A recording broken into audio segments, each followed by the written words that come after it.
Welcome, everyone, to the Power of Young People.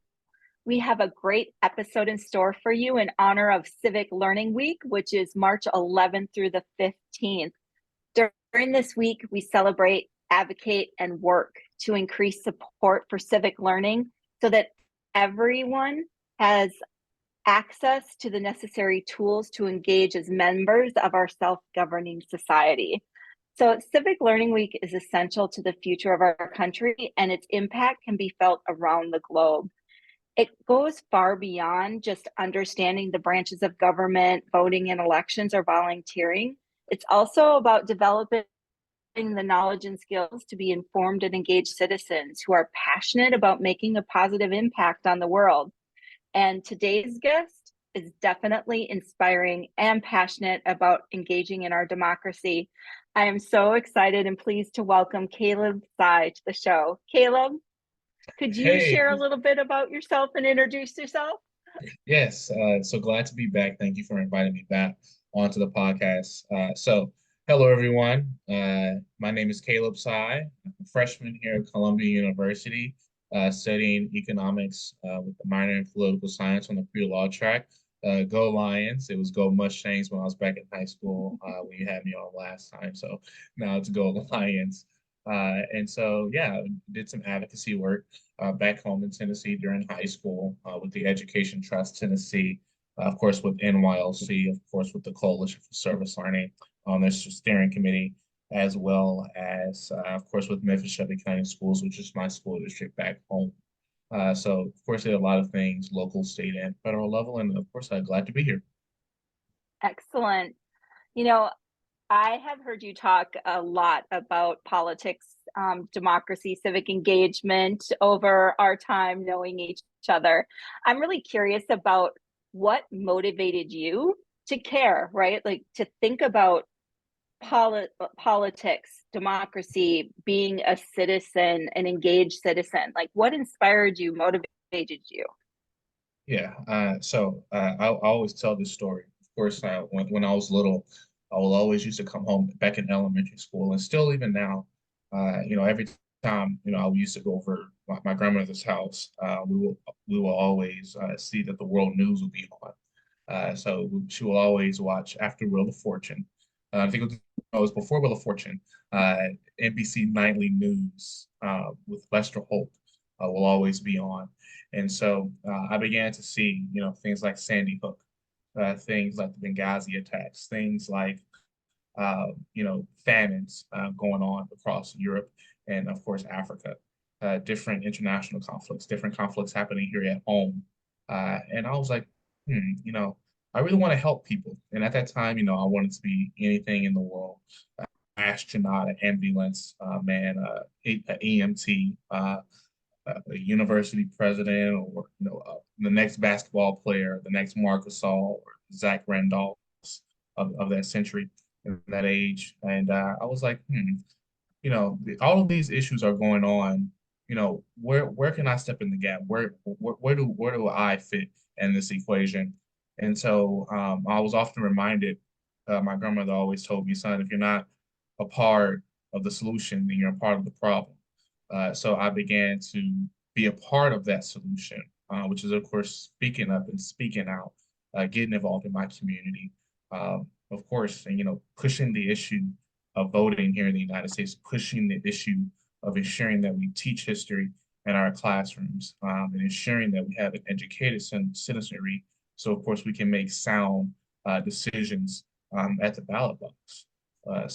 Yeah, that's what really got my ignition into politics and history and stuff. Well, luckily, Grandma had on the right channel Yes, to yes, inspire you. yes.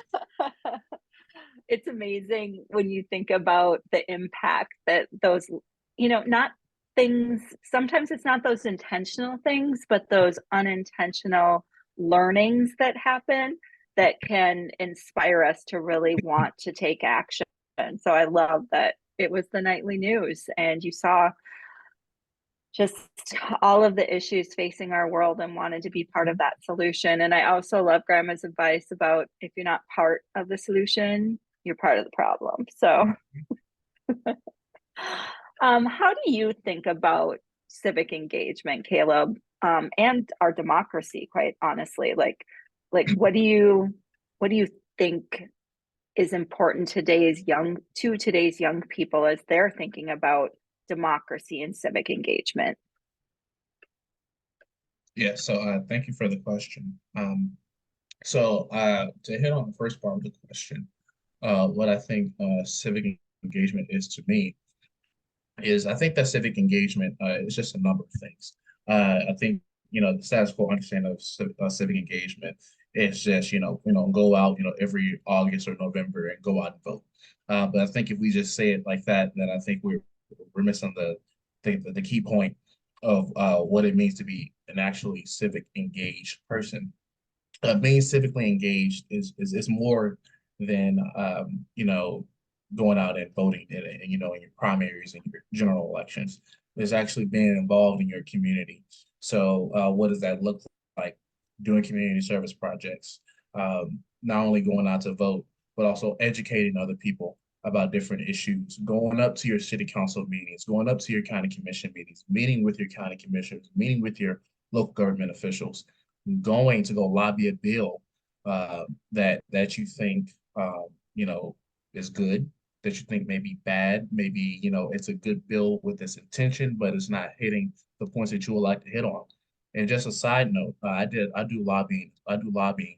So a lot of people like to draw a negative connotation to lobbying, but essentially, if you like go to a legislator and talk to them, let's say about a bill or about an issue that you're lobbying. So it's not necessarily a negative connotation. Of course, in 21st century politics, we like to put a negative connotation to it, but it's not always negative. And so that's what I think it is, because I think that, in order to be a full-time, you can't be a full-time civically engaged voter by being a part-time voter and being part-time engaged. If you say that you're going to be a civically engaged voter, you have to stay on it full time. It's a full time thing, year to year, month to month, day to day, week to week.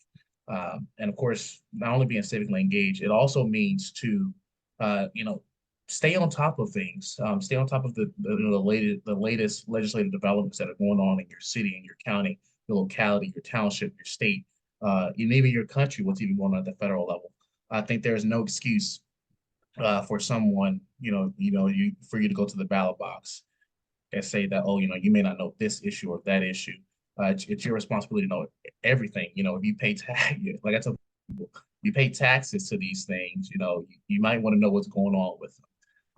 And of course, I understand that people have work and things of that nature, but at least try to prioritize at least some of your time to see what is actually going on, because it's your money, it's your life that is literally on the line in your city councils and your county commissions and your state houses, and definitely up in Washington. And I believe the second part of the question, do you remind me the second part of the question again? Absolutely. Is why do you think it's important, especially for young people, to think about democracy, civic engagement? Yes, I think it's very important for children to start thinking about democracy right now, because of course, as we see it, we're in a presidential election right now, the Mhm. 2024 presidential election. We had a candidate, unfortunately, she dropped out after the Super Tuesday primaries. She won one state in Vermont, but this specific presidential candidate did not know specifically, what was the cause of the Civil War.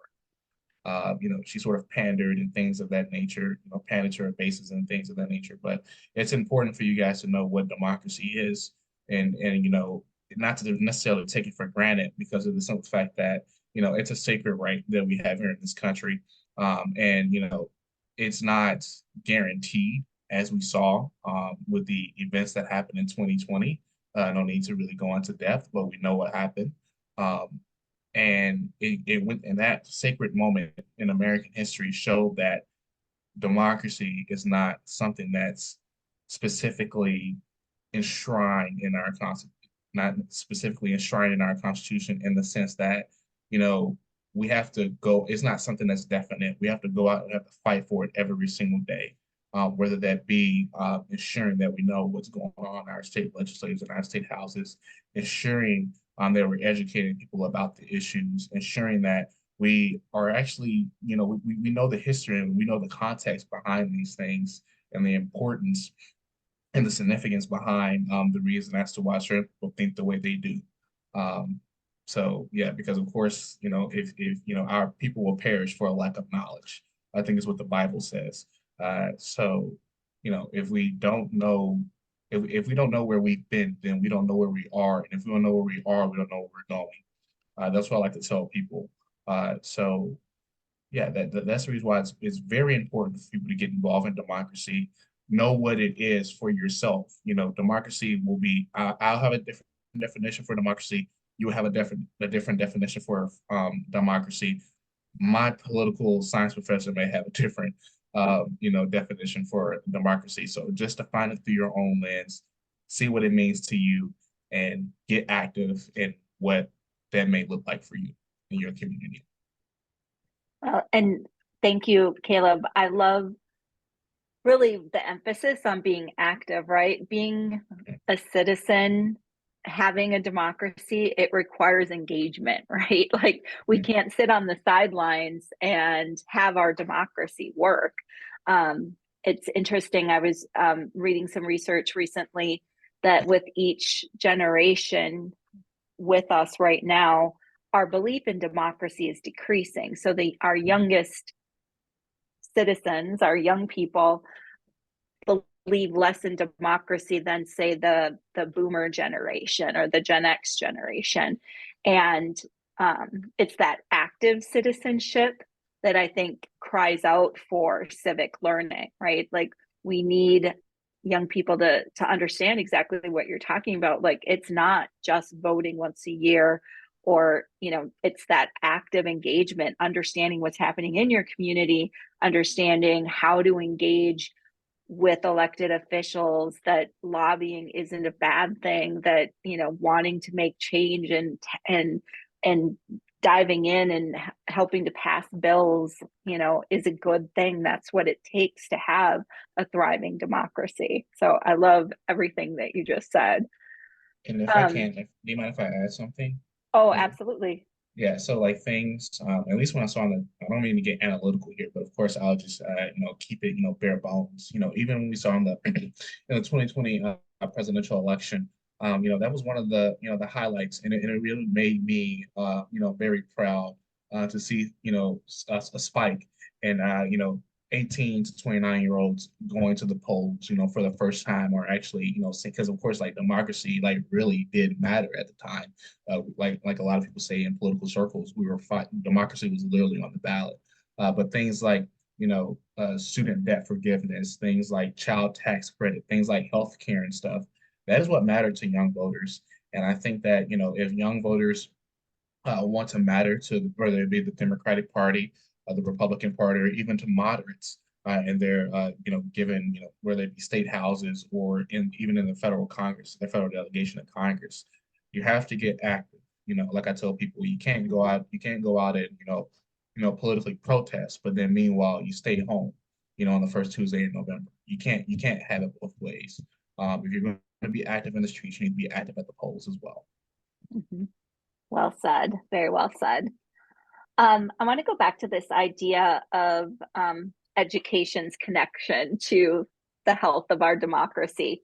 Mhm. And can you share your opinion about the role that education plays in fostering civic engagement? Yes. So, I mean, I'm often reminded when I talk about education of the quote from Oliver Wendell Holmes, who was a Supreme Court justice. Taxes are the price we pay for a civilized society, and an educated society as well. So I think the thing about education is that, when we think about, public schools and the history of public schools, sort of what, the framers envisioned is that we have a thing called an educated citizenry. So, when we have an educated citizenry, and the reason as to why I think, a lot is sort of glossed over, but, when going to college or making the investment to go to college or further your education, you not only are you taking a big burden out of your pocket, physically, but also you're paving it forward. And I think that not a lot of people really realize it because of the simple fact that, when you go to, it has been, shown that, of course, even if you don't really go to college, but if you just have some type of continued education, whether it be trade school, going to a specialized degree program or things of the nature, certification programs, et cetera, you have you become a better voter. You know Mhm. what's going on. You know how to critically think. You know how to analytically reason with certain things. You know how to deal with the basic necessities of what comes along with politics. So I'll definitely say that, of course, education is very important in knowing how to, discern information and ensure that, you're not being, tricked or fooled by the rhetoric and that you can actually pinpoint to policies. Because that's what we see a lot of in our political sphere. We see a lot of rhetoric and not a lot of policy. We're interested in always pointing the finger instead of shaking hands and brokering deals, as that's what the framers envisioned. So I'll definitely say educated citizenry is definitely needed to advance democracy, but it needs to be through the lens of, you know, correct history, as we see in southern states. I know it's not going on in Minnesota, but in southern states, you see a ban on CRT, a ban on DEI, Mhm. banned on any mention of slavery, and you had a curriculum out of Texas, not Texas, but Florida, that said slaves had a good time on the plantation. They had cookouts and stuff, and it's like, with due respect to the governor of Florida, who defended it on the campaign trail during the Republican presidential debates. Last time I checked, when people say that racism doesn't exist in Florida, I like to tell people to look at Rosewood, Florida. It doesn't exist anymore. That's a swamp now. And essentially, what happened was it was a race riot that happened in Rosewood, Florida, that essentially burned the black town to shreds. And so now it's a swamp, and I think it's like an interstate or like a county road that runs through there now.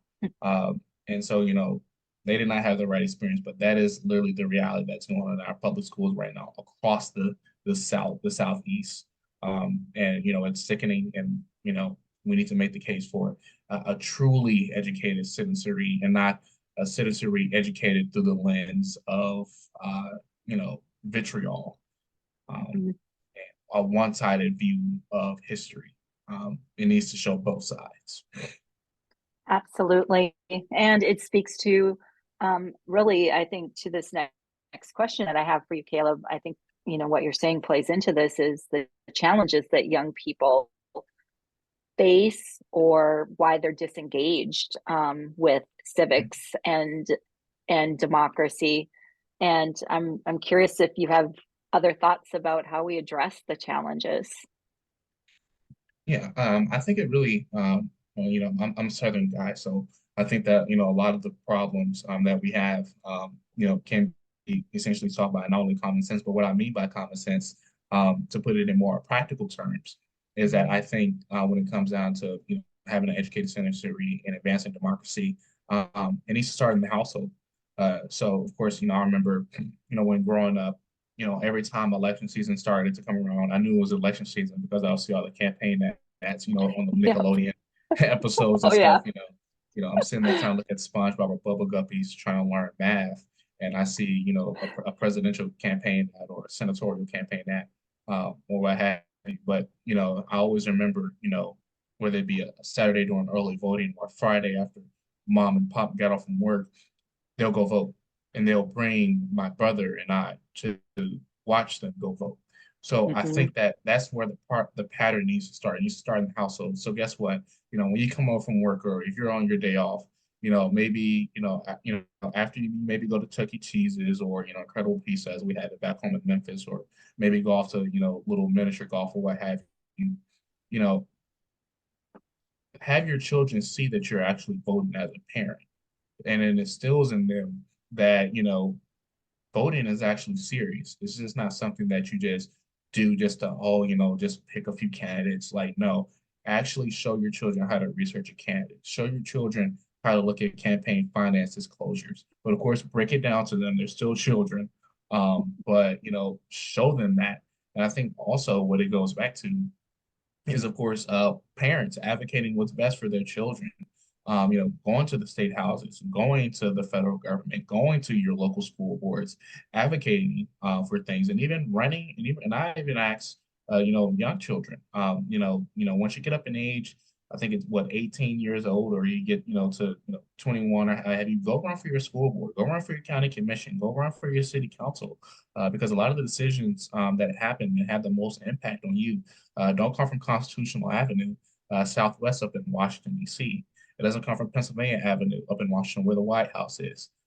It comes from your individual state houses and then your city councils and your county commissions and your school boards. So, fess up to go run up for office, so you can be at the table. Because I'm often reminded by the old quote, if you're not at the table, then you're on the menu. So if you're not in those spaces making those decisions, then someone else is going to be making it for you. And I'm pretty sure it's not going to be a young person that's going to be making decisions for you. It's going to be a person that lived in a generation far more, you know, different from where you're growing up in right now. So of course, those people, not knocking, older people who are in politics, but they only see they can only understand what they understand through their own lens and through their own generational lens. They don't know how it feels to have, necessarily have, the influence of social media, TikTok and Instagram and, well, Meta and, X, and we can't say Twitter anymore, but X and things of that nature now. So it's important for us to define what our world wants to look like through our lens instead of a generational lens where we have people who grew up in the 1960s and 70s telling people how to live in the 2000s. So, yeah. Thank you. Yeah, I think when you think about the generational differences, I mean, there's experience, but then there's also the older you get, you tend to look backwards instead of forwards. And we need to be looking forwards and what the future can be and should be. Mhm. I'm wondering about your take on schools, on education systems, and what opportunities you see for them to do better with civic learning, right? Like, do you have any thoughts about? I mean, civic education is lacking in our schools right now. Mhm. So I'm wondering what thoughts you have about that. Yeah, most definitely. Yeah, I would definitely say it's a complex issue. Even from where I'm from in Tennessee, we mandate that before, and a lot, I think it's a lot in the southeast, a lot of southeastern states, and I think believe in this in Minnesota as well. But correct me if I'm right or wrong. But I know back home in Tennessee, we have a requirement where if you're senior in high school, you have to take at least a semester. You have to take a semester of government slash civics, and you have to pass the civics test in order to get your diploma. This is one of the last things that you have to do before you graduate. But I think, and I even argue that that doesn't go enough because even in, the 1 year, well, the half semester of government that's required by the Tennessee State Board of Education, it doesn't go into depth. It doesn't teach a person how to read a bill. It doesn't teach a person the difference between a concurrent resolution or a joint resolution or, a standing resolution. It doesn't teach people those things. It just teaches them about the basics of government. Oh, who's your governor? And it's very important to know who your governor, your mayor, the president, how many senators there are, how many representatives there are. But I think that we need to sort of dig in the weeds of it because then we can sort of process how certain things are the way they are. Like the filibuster.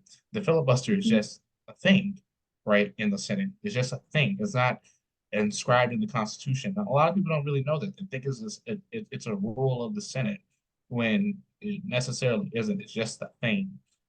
So yeah, I just think that how school districts, and I answer the question, how can school districts, um, you know, better, represent civics? I think it's, maybe asking for more funding from the state, maybe connecting with different philanthropic organizations, different 501(c)(3)s like NYLC. Don't mean to throw some advertising in there, but hey, we can get it We'll in. take it. Yeah, partner with organizations like NYLC. I know we have iCivics that was at the conference a few years ago. Doc with Mr. Minks, Youth Service America, and bring those people into the work who've already been doing the work of civic involvement, and have them, sponsor some of the curriculum in the schools. Practitioners who've been involved in the work, have them do that while also, of course, fulfilling what the State Board of Education in your respective state gives you to govern, how civics education should be brought upon. And so that's how I think we should, sort of think about as a school district, how school districts should sort of think about reframing and revamping civic education, because it's pretty bare bones. It doesn't get into the weeds of how decisions are actually made in the Congress and the decision making abilities that, what goes on in the congressman's head or congresswoman's head, when they're making a vote or when they're producing legislation. And it can have translational skills like strategic thinking and things of that nature. So yeah. Absolutely. And I would also add to that that it definitely very rarely hits on local government and those Mm, structures and how what that looks like. That's like a learning that definitely. you end up doing as an adult on your own, right? Mhm. I'm curious, Kaleb, of strategies that you've experienced or seen that have been really effective in encouraging young people to be civically engaged. Have you seen some things that work that you would like to call out? Yes. So, well, of course, of course, during the pandemic, of course, we saw what happened during the course of summer of 2020.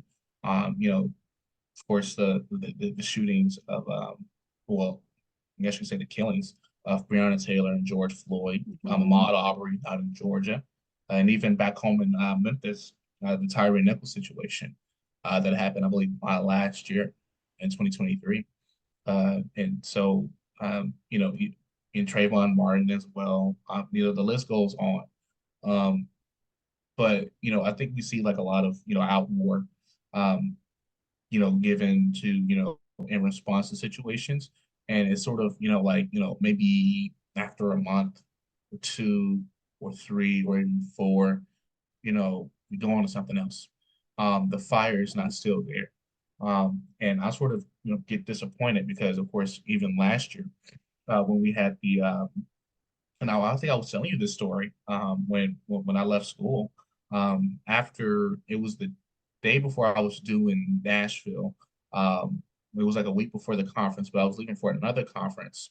And as we turned to go on I-40 to go to Nashville, that's when I got multiple news notifications that there's a shooting at at the Mm. Covenant School in Nashville, Tennessee. And my mom was really worried about, because at the time, they didn't know where the shooter was at the time when we were on I-40. The shooting was actually happening in real time. And a lot of, and I, I applaud the parents. I think this is really like the first examples I've really seen that, the fire is still alive in those parents, because the Covenant School parents, literally after, I got to Nashville, they were there. They were there, and they're still there to this day.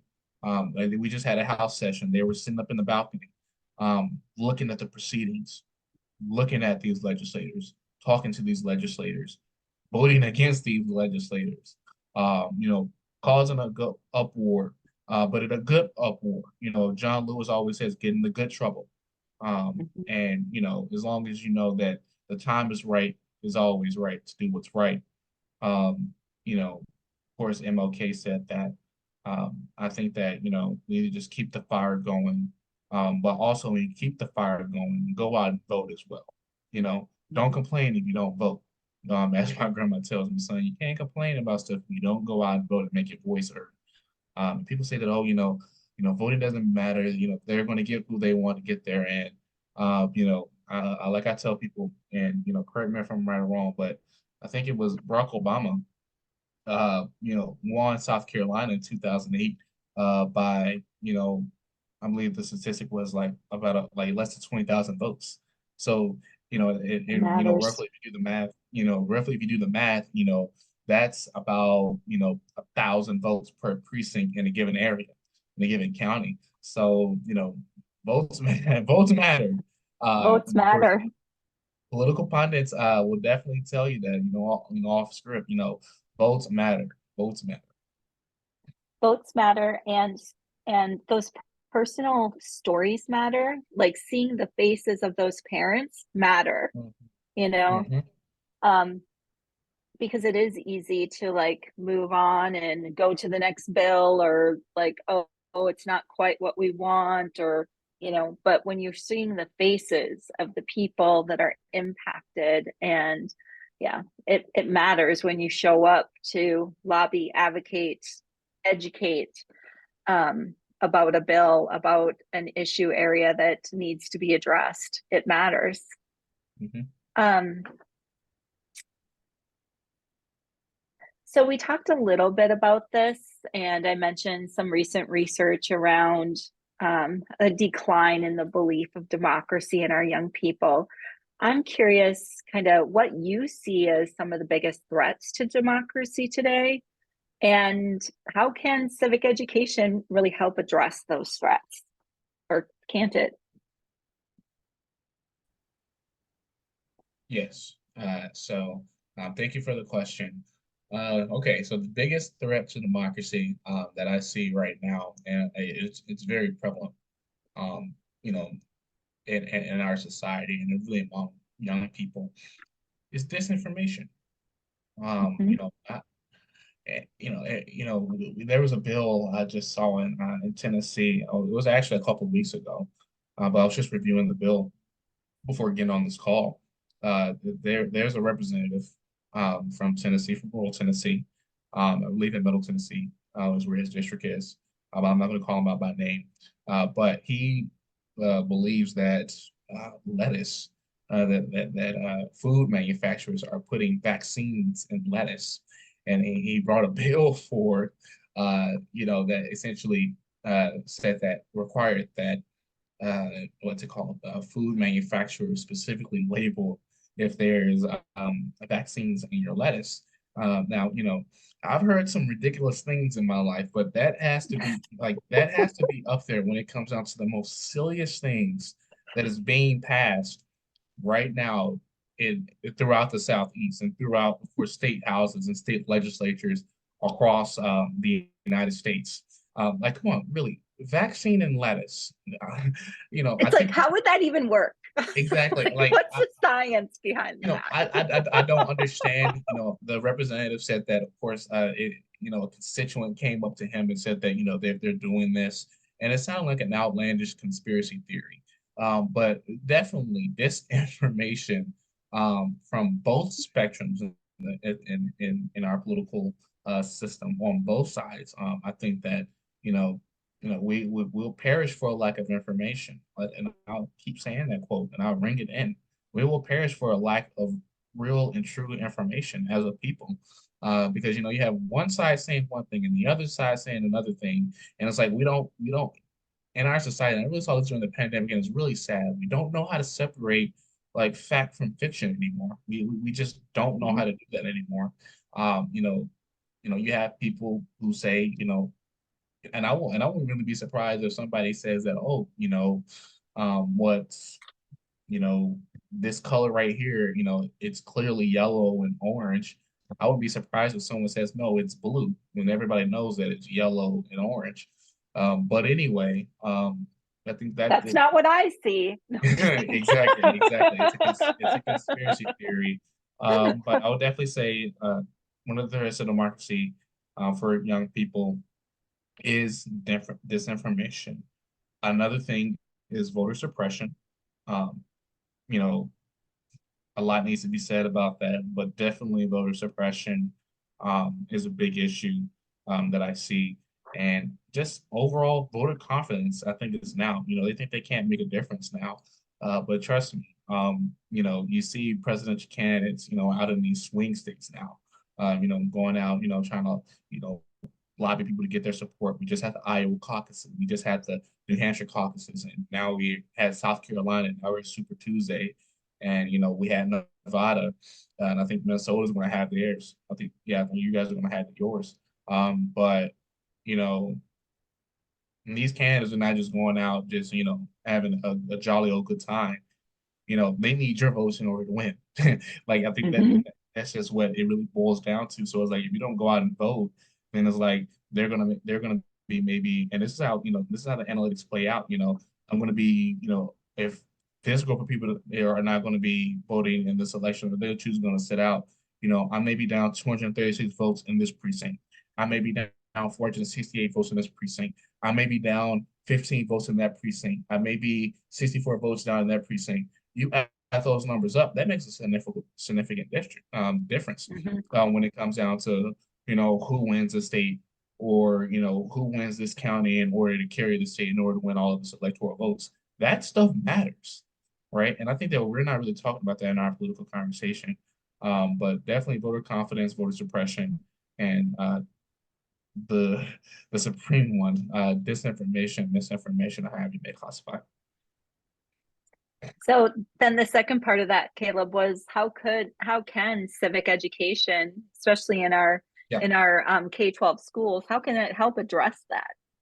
Yes. Yeah. I'm sorry for not answering the second part of the Nope, question, that's but thank you okay. for reminding me. Uh, yeah. I don't think civic education can address it. Is by telling people the truth. Actually, I think it's just that simple. Telling people what's going on. And like I said, ensuring that we're actually being not only educated, but once you get that education, now you become a thinker on your own. You're not being susceptible to people telling you necessarily how to vote, how to think. I think it's the quote. If you teach a man how to fish, if you give a man a fish, he'll be fed for one day. But if you teach a man how to fish, he'll never go hungry a day in his life. And so it's very true for in real life as well, in real world application. Um, if we teach our children, how to, necessarily go out and vote, how to necessarily, research candidates, how to, delve into campaign finance disclosures and what does it mean, and all the big players in politics, the political action committees, the super PACs, of course, the media plays a big part in our politics and how it's viewed among Mhm. people, interest groups, and things of that nature, special interests. You're not going to get into that. But anyway, all of these different groups and how they sort of form the electorate, and then it's you, the voter. And so I think that, if you have an educated citizenry, people will not fall gullible to these things, become strategic thinkers and independent thinkers of themselves, and can actually, pull themselves up and make decisions that are in the best interest of them. Excellent, excellent. And I like to believe too, if we understand the system and we're engaging in it, that we might want to be participating at the next level by running, right? To Mhm. actually be that person that people are voting for as well. Do you have any specific advice for a young person who's maybe not of voting age or has just become of voting age, if they're feeling overwhelmed or disillusioned by what's happening in our country right now? Do you have any advice for them that you'd give? Yeah, most definitely. I would definitely say sit back, take a breather. Um, and like I tell people, if you want to be a part of, if you're not a part of the solution, then you have to be a part of the problem. So of course, get active. If everybody, I wouldn't necessarily say want to make that big assertion, but I mean, I'm just going to say it. Everyone has a laptop. Everybody has an iPhone, whether it be an iPhone, an Android, or a tablet or something. You know, go in there. Where you live. You live in Minneapolis. Type up the city council. Type up the county commission there. If you live in, let's say, Dallas, Texas, type in your state legislature. See what's going on. Read some of the bills that are going on. It's written in plain language. So, it's not necessarily, well, 98% of the bills are written in plain language, I guess you can say. So, you don't necessarily have to know a lot. concerning these things. If you're, good of age, you just simply just, read through those things, read about education, read about some of the things that some of the legislators are thinking, because, you know, what legislators really depend on outside of an election season is that they think that people are not paying attention. And that's how they're able to get things passed through Mhm. backdoor channels and things of that nature, because people aren't paying attention. They only think that people are paying attention during the election season, during campaign season, 6 months, 9 months outside of an election year. So you have to be paying attention always. So I would definitely say, start the research. Research who your city councilman is, research who your county commissioner is, research who your school board member is. Research, research, research. When you get up to voting age, or you get to my age back in high school, when your junior year or your sophomore year, start to get involved in civic clubs, start to get involved on youth boards, like I started on NYLC's Youth Advisory Council, start to get involved in your school, run for student government. If you don't like how something is going on in your school, get involved, be a voice, because at the end of the day, guess what? Mrs. Muris, and soon I will, when I start on owning income, will be paying taxes for your education. So guess what? It is your education that's on the line. So guess what? If the people in charge that we pay our hard-earned money, so we pay their salaries for, are not serving you, then there's a problem. Because that's their job. Their job is to serve you. And guess what? It's your job also to not only get a good education, but to also speak up about what's going on, so that they can best serve you, and in turn do right by taxpayers. So you know, pay mom and pop, make them earn their taxpayers' money. And advocate for yourself, advocate for your classmates. Like I always tell people, you know, effort on the fire beats knowledge on ice. I'll never forget that quote by Stan Pearson, who's a motivational speaker who spoke at a conference down in Orlando that I went to a couple of years ago. Effort on the fire beats knowledge on ice. You don't necessarily have to be the smartest person in the room, but if you can just give a little bit of effort, that'll definitely make the difference between a person who doesn't know what's necessarily going on, or who actually knows what's going on. So, yeah. Nice, nicely said. So I wanted to open it up to you, Kaleb, and if there's anything that you want to tell our listeners, anything that we didn't cover, something that you want them to remember after listening to the show, because we covered a lot of ground today. Yes, yes, yes, yes. So I think the last message that I'll leave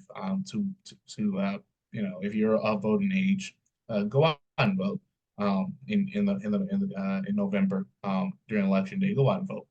Um, you know, if one candidate gets back in, as some political pundits put it, this will be the end to democracy as we know it.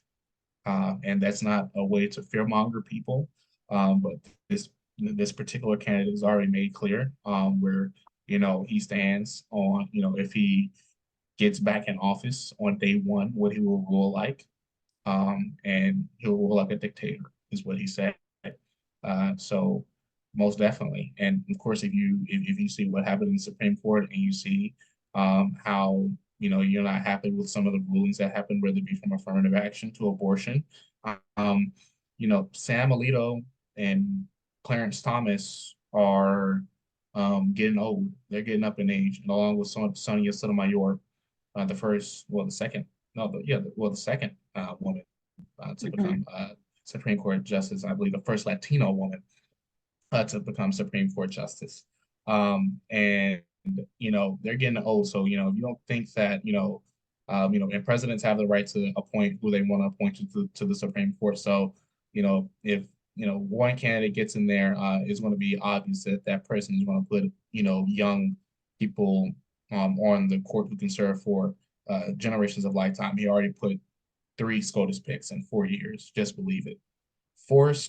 Three SCOTUS picks in 4 years and one term as a president. That's unprecedented. Yeah.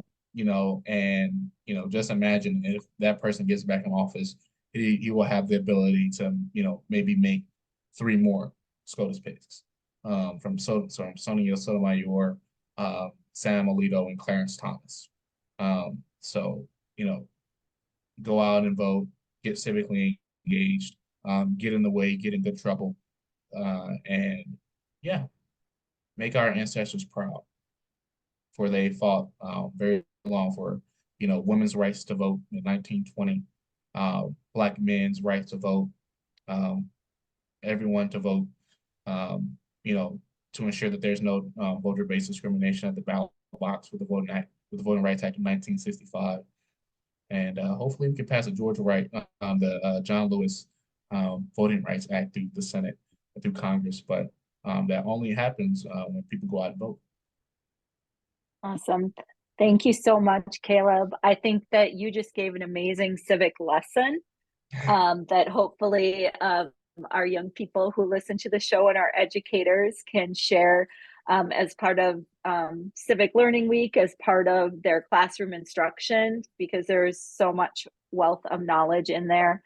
I'd also just do a little advocating for using service learning as a strategy for civic learning, getting young people engaged in their community, having them investigate the issues, understand the policies and practices that are impacting those issues, and then taking action, right? So really using a service learning strategy to improve our civic education and go beyond just understanding the branches of government and really engage with those structures that are in place at the local or state or even national level. I've had the privilege to work with many young leaders across various states who've gotten laws passed. Michigan, they were passing seatbelt laws. It's just amazing. You don't have to be of voting age to make a huge impact in your state and beyond. So, if you're passionate about it, you learn about the issue, you take to heart all of the wisdom that Kaleb provided here over the last 30 minutes or so, you can make a real change in your community. It can happen. So I just wanted to say that. And Kaleb, thank you so much for being on the podcast again. You are always an amazing guest. I always learn so much from you and just appreciate you so much.